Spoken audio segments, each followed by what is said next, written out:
예, 야권 단일화 요즘 뉴스에 빠지지 않는 이슈인데 거대 양당 후보들의 둘러싼 논란 속에서 지지율을 끌어올리며 급부상하고 계신 분입니다.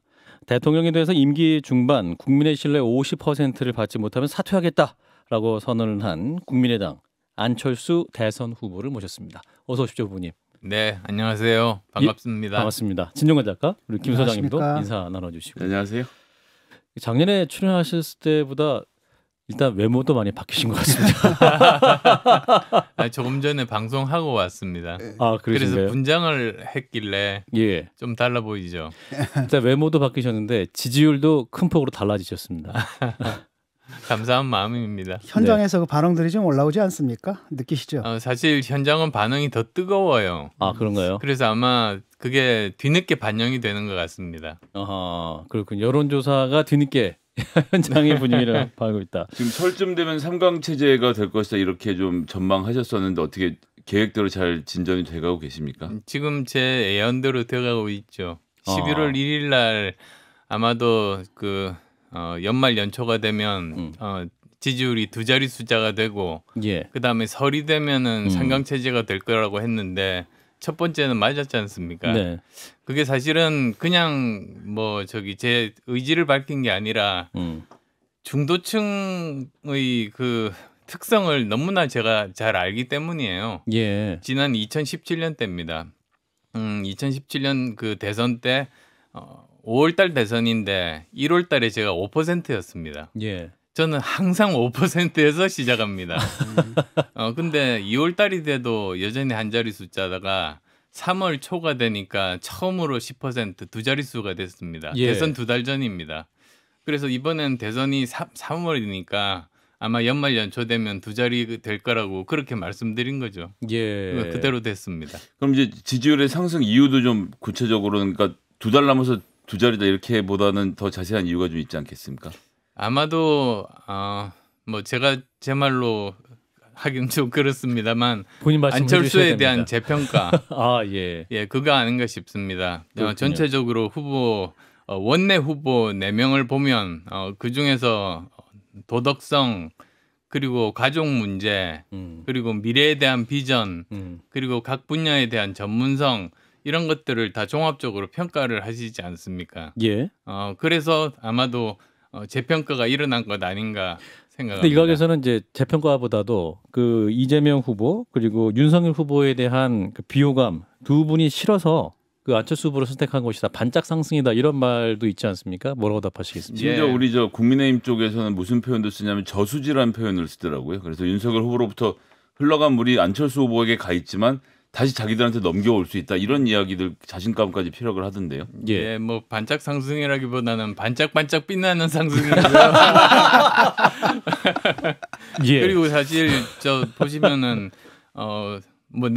전체 후보 가운데 회사 만들고 돈 벌고 그리고 직원 월급 준 사람 저밖에 없지 않습니까? 예. 그리고 또 과학기술 제가 제일 잘 아는데 미래의 먹거리, 미래 일자리 만들 수 있는 것 사실은 과학기술밖에 없고요. 예. 그 다음에 또 의사 출신 아닙니까? 그렇습니다. 아마도 그 대통령의 첫 임무가 코로나19 퇴치가 될 텐데 예. 그 누구보다도 잘할 수 있으니까 뭐 그게 결코 뭐 반사 이익이라든지 뭐 그런 건 아닌 것 같습니다. 예. 중도층 역할도 좀 있는 것 같아요. 일단은 민주당은 중도층으로부터 버림을 받은 상태라서 사실 박스권에 갇혀 있고, 그다음에 국민의힘 같은 경우에는 이제 급한 김에 이제 중도층을 거의 버리는 듯한 이런 모습들을 예. 보이고 있고, 그러다 보니까 이제 중도층들이 이제 강하게 안철수 후보님에게 이렇게 결집하는데, 최근에 그 국민의힘의 행태는 어떻게 보십니까? 그런 예를 들어 가지고 뭐 안티페미니즘 이런 것들 내건다라든지 여가부 폐지라든지. 저는 사실 국민들을 갈라서 표를 얻는 것에 대해서는 반대 입장입니다. 예를 들면 이제 지금 20대가 너무나 사회 경제적으로 열악한 환경 아닙니까? 예. 그러면 사실은 20대의 열악한 사회 이 환경에 대해서 제대로 집을 구할 수 있고 직업을 구할 수 있도록 그걸 만들어주는 것이 사실 기성세대의 역할인데 예. 그걸 반으로 나눠가지고 서로 싸우게 만들어서 이득을 취하는 건 아니다 싶습니다. 예. 그런 정책의 선두에 있는 이준석 국민의힘 대표, 이제 안 후보님 굉장히 비판 많이 하고 있는 거 듣고 계시죠? 뭐 그런다 그러더라고요. 예, 그래서 이제 후보님에 대해서 이재명, 윤석열 양비론밖에 없고 본인의 정책이 무엇인지 도대체 모르겠다 이렇게 말을 하지 않습니까? 뭐라고 답하시겠습니까? 뭐 저는 그런 것에 대해서 별로 신경 쓰지 않고 있습니다. 예, 이준석 대표는 대선 후보가 아니니까요. 그리고 뭐 아마 대변인단에서 알아서 반응하지 않겠습니까? 예. 근데 이제 그 지난 19일 날 뉴스쇼에 나오셨잖아요, 후보님이. 김현정의 뉴스쇼에 나오셔서 가면 쓴 이준석 왜 나만 때리냐? 내가 무서운 거냐? 이렇게 말씀하셨잖아요. 그 다음 날 또 이준석 대표가 뉴스쇼에 나와 가지고 후보님 여전히 이제 옹졸하신 것 같다. 또 이렇게 말을 하고 있어요. 오늘 다시 비판할 수 있는 기회가 있습니다. 뭐라고 답하시겠습니까? 신경 쓰지 않습니다. 아, 그런가요? 최근에 저 김건희 씨 녹취록도 나왔고 또 이재명 후보 욕설 파일도 나왔고 지금 거대 양당들이 지금 네거티브에 그냥 몰두하고 있거든요. 그럼에도 불구하고 이들이 가지고 있는 어떤 기본 표는 지금 안 빠지는 것 같아요. 이걸 어떻게 해석하고 계십니까? 적대적인 공생이죠. 쟤만은 안 돼. 그 힘으로 버티고 있는 것들 아니겠습니까? 그리고 요즘 보면 녹취록이 다 길어요. 예. 너무 길어요. 그렇죠.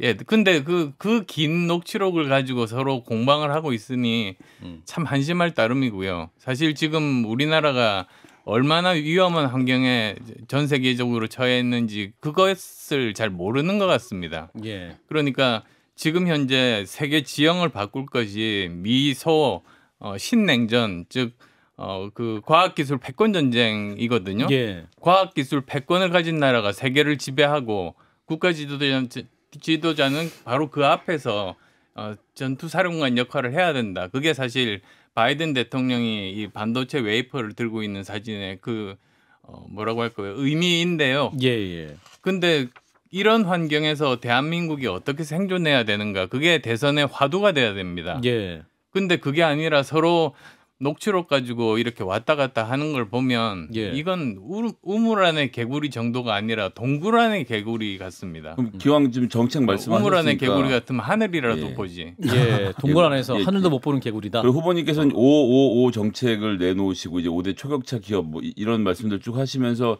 삼성 가서 말씀하신 거 보니까 이제 반도체 대학 그러니까 이 지금 현재 프로그래머 이 이공계에 사람이 많이 부족하다라는 기업의 지금 호소가 오랫동안 이어져 오고 있는데 여기에 대해서 새로운 대책을 내놓겠다 이렇게 말씀을 하셨잖아요. 그러니까 좀 약간 디테일한 이야기일 수도 있는데 그 부분이 좀 궁금해지는 이유는 사실 우리나라 대학은 인문계하고 자연계가 거의 반반의 구조로 되어 있고 특히 교수진이 그렇습니다. 그런데 이 교수진을 이래대로 놔둔 상태에서 갑자기 어떤 특정 분야 학생을 늘린다는 게 되게 어려운데 혹시 무슨 좀 구체적인 대안이 있으니까 프로그램을 늘리겠다는 건 되게 쉬운 말이지만 사실 현재 대학에서는 게 실현하기는 되게 어렵지 않습니까? 이런 문제 좀 푸실 대안도 갖고 계신지 궁금하네요. 굉장히 좋은 대안이 그 에꼴 42라고 있습니다. 프랑스 파리에서 먼저 시작을 했는데요. 예. 거기는 특징이 교수가 없습니다. 교과서도 없습니다. 단지 그 컴퓨터만 있고 프로젝트들만 있을 따름입니다. 그러면 거기에 입학한 학생들은 자기가 프로젝트를 선택해서 그걸 이제 풀죠. 그래서 프로젝트 하나를 완성을 하면 레벨이 올라갑니다. 그리고 혼자서 못하는 프로젝트가 있으면 주변에 마음 맞는 친구들을 모아서 팀을 만들어서 팀 프로젝트로 올라갑니다. 그렇게 해서 레벨이 꽤 올라가고 나면 취업률이 100%죠. 근데 그게 정규 교육 과정은 아니기 때문에 졸업장은 없습니다. 예. 그렇지만 거기에서는 나온 사람들 전부 다 취직이 되면서 지금 회사에서 오래 다니던 프로그래머들보다도 훨씬 더 실력이 좋고 창업을 하면 성공 확률도 높습니다. 예, 예. 그래서 그런 것들이 사실 프랑스에서 시작했지만 여러 나라로 확산되고 있거든요. 또 미국의 그 어디입니까? 그 팔로알토에서 이제 그 만을 건너서 저 동쪽으로 가면 거기 프리몬트라고 있거든요. 네, 네. 거기 프리몬트에 보면 또 실리콘밸리 42가 있습니다. 예, 예.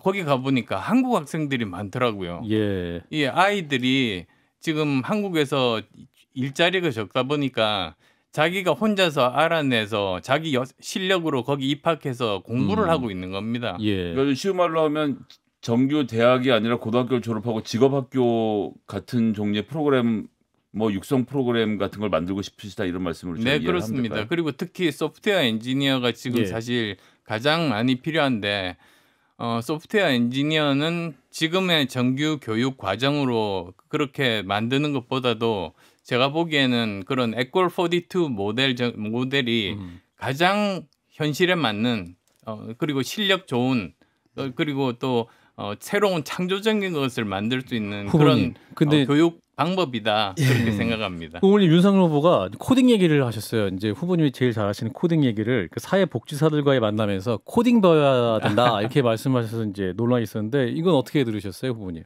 어떤 코딩 이야기 말씀이셨습니까? 그러니까 사회복지사들과의 만남에서 이제 코딩을 배워야지 더 이제 어떤 과학적인 뭐 복지라든지 뭐 이런 부분에 도움이 된다 차원에서 말씀하신 것 같은데 전문성도 길러라. 사회복지사들 만나는 자리에서 전체 사회복지사가 지금 다 임금 대우도 다루고 한 지점을 동일한 임금으로 바꾸는 것을 하나 하고 그리고 좀 더 이 본인 발전시키기 위해서 코딩 교육도 해서 여러분들이 코딩도 배우셔야 된다 이런 취지로 말씀을 하셨더라고요. 모든 사람이 그럴 필요는 없죠. 만약에 적성에 맞는 사람이 있으면 사실은 뭐 코딩 교육해서 나중에 프로그래머로 전업을 하면 되겠지만 또 그 적성에 안 맞는 사람 같으면 또 다양한 다른 길들이 있지 않습니까? 예. 모든 사람들한테 코딩 교육을 그렇게 추천하는 건 저는 아니라고 생각합니다. 대통령 중간 그 이제 국민의 신뢰를 50% 이상 받지 못하면 깨끗하게 물러나겠다 이런 선언도 하셨어요. 근데 제가 볼 때는 100% 물러나셔야 될 것 같은데 네. 대통령 중에서 저는 안 물러남이 물러나지 예정된 공약입니까? 선례가 없는 수치인데 물러나지 않을 자신이 있어서 그랬습니다. 그러니까 2년 반 정도 됐을 때 그죠? 네. 그 국정 지지도가 50% 이상이 안 되면 물러나겠다라는 말씀인 거죠. 근데 잘할 자신이 있기 때문에 하신 말씀이다라는. 네, 그렇습니다. 그래서 자신 없으면은 도중에 대선 후보 사퇴하라고 그랬죠. 다른 분들. 그렇죠. 윤석열 후보랑 이재명 후보 똑같이 이제 하자고 말씀하신 거잖아요. 그죠? 네. 답변을 받으셨습니까? 뭐 꿀을 먹었는지 아무 말도 안 합니다. 근데 이게 이제 시기적으로 보면 2024년쯤 되는 때고 2024년 총선이 또 있을 때 아닙니까? 지금 그렇죠. 안철수 후보님은 현재로서는 지금 당의 의원이 3분밖에 안 계시고 이렇게 해서는 사실은 집권을 하신다고 하더라도 현재 있는 국회 구조에서는 사실은 굉장히 어려운 시간을 보내실 것으로 누구나 예상을 하고 있는데 그럼 총선까지 바라보면서 좀 계획이 있으신지 아니면 지금 현재 이 정당 구도 속에서 국민의당 안철수 이 대통령은 어떻게 움직이시려고 하는지도 궁금하네요. 제가 당선이 되면 아마도 국회 구조가 이 상태는 아닐 겁니다. 지금 보면 아시겠습니다만 거대 양당이 금들이 많이 가 있습니다. 벌써. 예. 갈등이 굉장히 많습니다. 당내에서도 본인들 당내에서도. 그래서 만약에 제가 당선된다고 하면 아마 새롭게 재편될 겁니다. 정계 개편이 이루어질 것이다. 새롭게 재편될 수밖에 없습니다. 근데 제가 거기에 개입하고 싶은 생각은 전혀 없습니다. 저는 그 행정부고 입법부에서 일어나는 일에 대해서는 이제 거기서 해야 되겠지만 아마도 서로 이념적으로도 그리고 또 개혁적인 성향으로도 마음에 맞는 사람들끼리 이렇게 모여서 한 팀을 한 그룹을 이루지 않을까.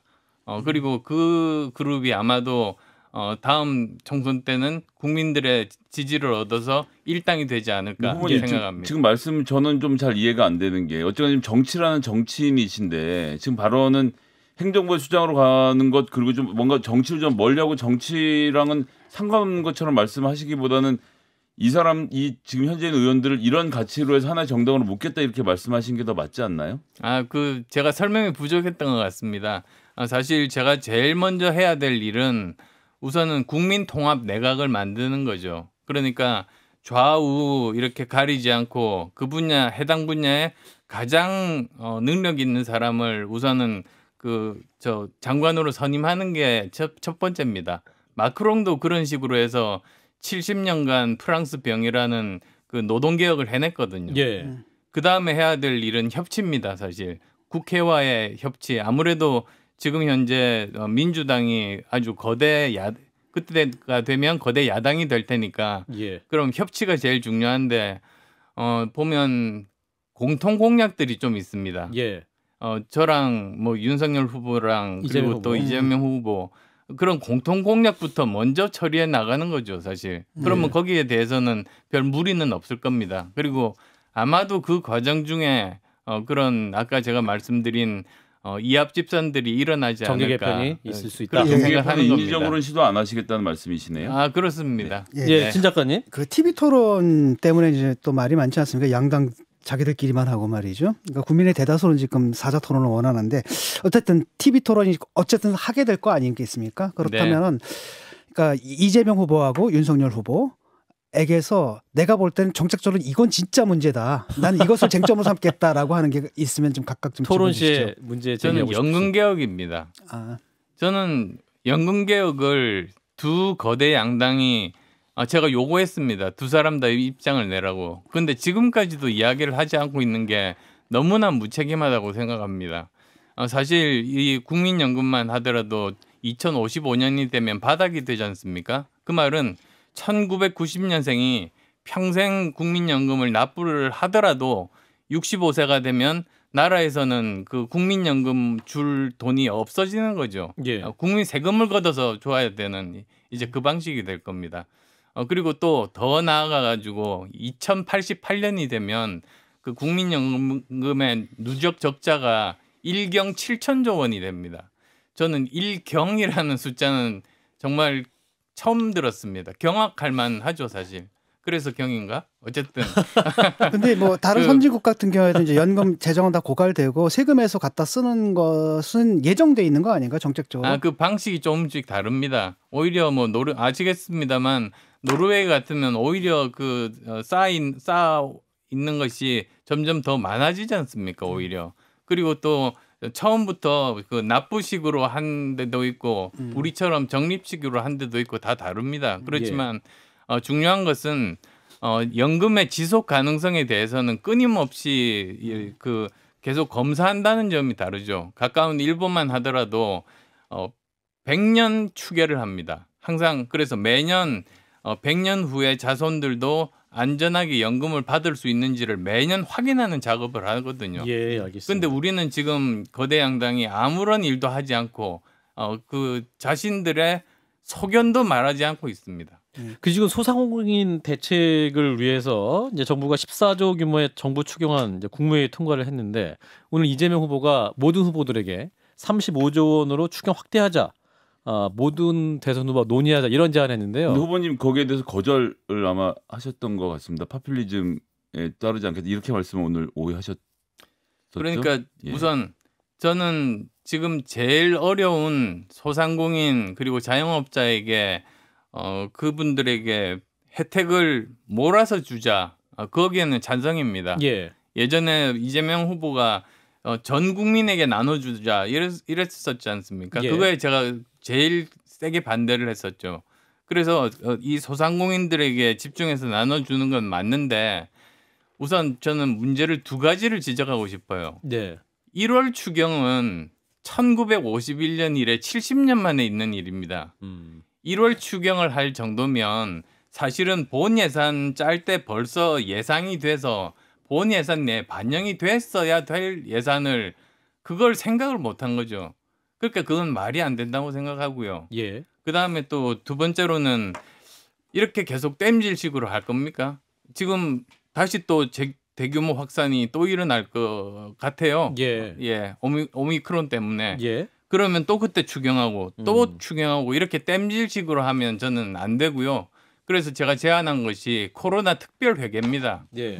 그래서 제대로 재원도 제가 다 이렇게 계산을 했습니다. 예를 들면 부가세 10%, 개별 소비세 10% 이렇게 떼내면은 한 7조 원이 되고 그다음에 정부의 지출 구조 조정들을 하면 거기서 한 매년 10조 원 정도가 되고 이런 식으로 되니까 한 25조 원에서 30조 원 정도를 매년 코로나 특별 회계로 만들 수가 있더라고요. 예, 예. 그러면 그건 정말 정확하게 제대로 그 목적 그대로 쓰일 수가 있는 겁니다.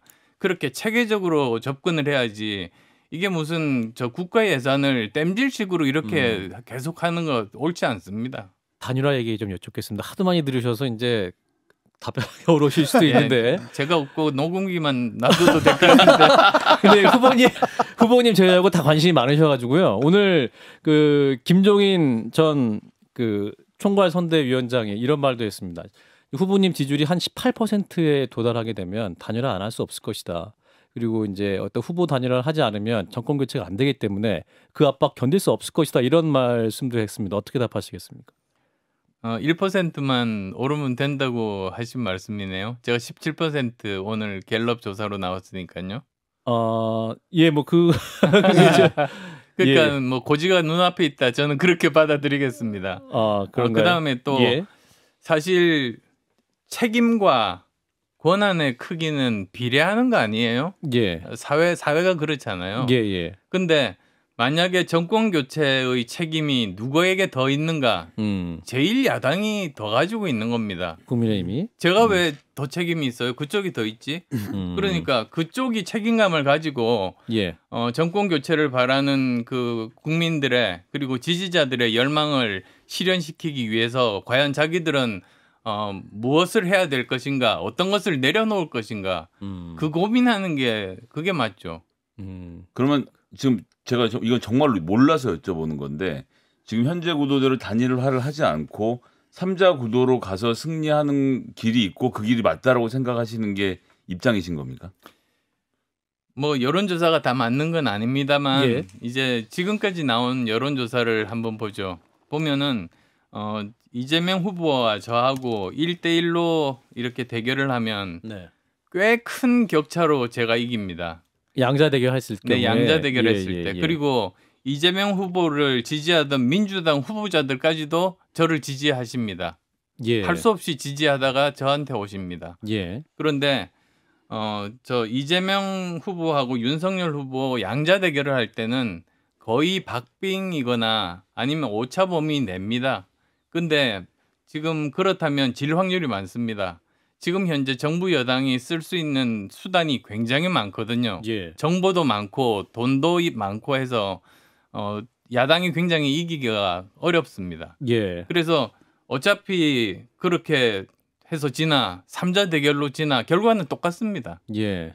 저 그렇게 답하겠습니다. 네, 아까 후보님 말씀하신 조사는 갤럽에서 자체 조사한 지난 18일에서 20일에 조사했던 결과 이제 17% 언급하신 그 결과는 그 조사를 바탕으로 한 것이다라고 말씀을 드리겠습니다.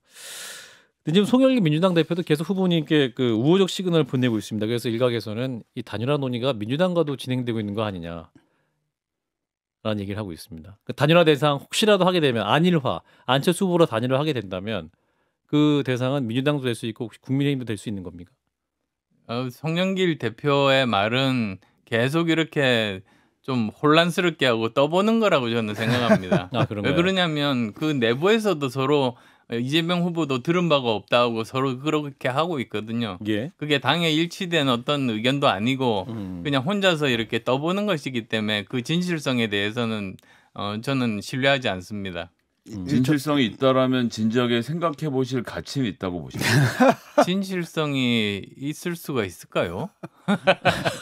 일종의 교란 작전이고. 예. 근데 이제 임명진 목사님, 그 후보님 지지 선언하신 분이죠. 저희 방송에 나오셔서는 그 단일화는 정말 필수다 이렇게 말씀하셨거든요. 근데 또 캠프 안에서 그 선대위원장 영입한 최진석 교수는 아직 생각하고 있지 않다 이런 답변을 하셨는데. 그러면 선대위 안에서도 좀 의견이 엇갈리고 있는 겁니까? 아니면 그렇지 않습니다. 사람들마다 예. 조금씩 이렇게 세부적인 사항에 대해서는 생각이 다를 수 있지 않습니까? 예. 근데 결국은 그 안철수 당선 그게 선대위의 일관된 입장입니다. 거기에 대해서는 모든 사람들이 생각이 같습니다. 그렇군요. 진 작가님? 이렇게 질문해도 답은 좀 뻔할 것 같긴 한데 솔직히 그런 거 아니겠습니까? 이렇게 지금은 이제 전술적으로 계속 단일화 없다 하지만은 어쨌든 그 막판이 되게 되면 결국은 이제 단일화로 갈 수밖에 없지 않냐. 6월 중순이 되면 설 많은 이후에 분들이 이렇게 생각을 하거든요.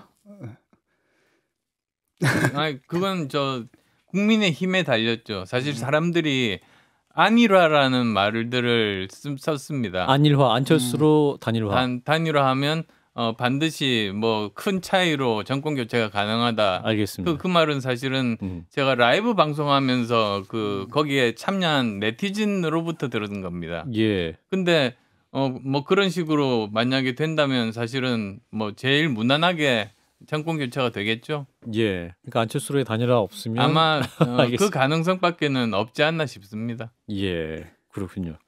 알겠습니다. 이제 명절 앞두고 있는 국민들께 짧게 한 20초 정도 말씀해 주십시오. 제가 예. 사실 저 가장 큰 피해를 보신 분들이 소상공인 그리고 또 자영업자 분들인데 정말 위로의 말씀 드리고 싶고요. 예. 그리고 또 보건의료인들 정말 힘듭니다. 머리 숙여 감사드리고 싶고 올해가 호랑이 해입니다. 예. 그래서 코로나19를 비롯해서 예. 모든 악귀를 물리치는 한 해가 되겠으면 좋겠습니다. 네. 지금까지 국민의당 안철수 대선 후보였습니다. 고맙습니다. 네, 감사합니다.